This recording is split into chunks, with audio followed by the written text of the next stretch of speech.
поречиси 4 месеци делумно пуштен во употреба мостот на булевар Беласица. Од денеска по двете крајни коловозни ленти може да возат само лесни возила, а средишните остануваат затворени додека ЕСМ не ги заврши градежните работи, бидејќи тоа било нивна обврска.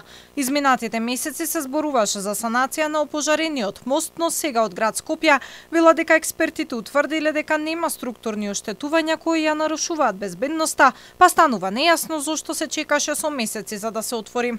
Од извештајот констатирано е дека има површинско напукнување на надворешниот бетонски слој во средишниот дел на едната страна на мостот, предизвикано од горењето на изолацијата на топловодните цевки на ЕСМ, кое ЕСМ ќе го санира со цел поставување нови топловодни цевки, како нивна обврска за овозможување непрекинато снабдување на граѓаните на градот со топлинска енергија.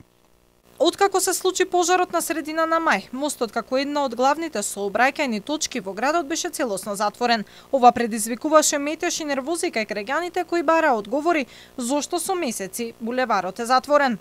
Сега кога децава се у школа и родителиве многу често тука во аеродром има застој на сообраќајот.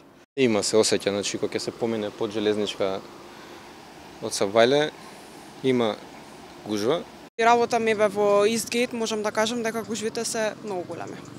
Следниот потек е на ЕСМ кои треба да постават нови топловодни цевки за граѓаните да не плаќаат поскапо парно, бидејќи тука поминува главната топловодна мрежа за испорака на топлинска енергија преку ТЕТО. Ноќта меѓу 11 и 12 мај беше запалена електричната инсталација и системот за парно грејење на мостот Беласица.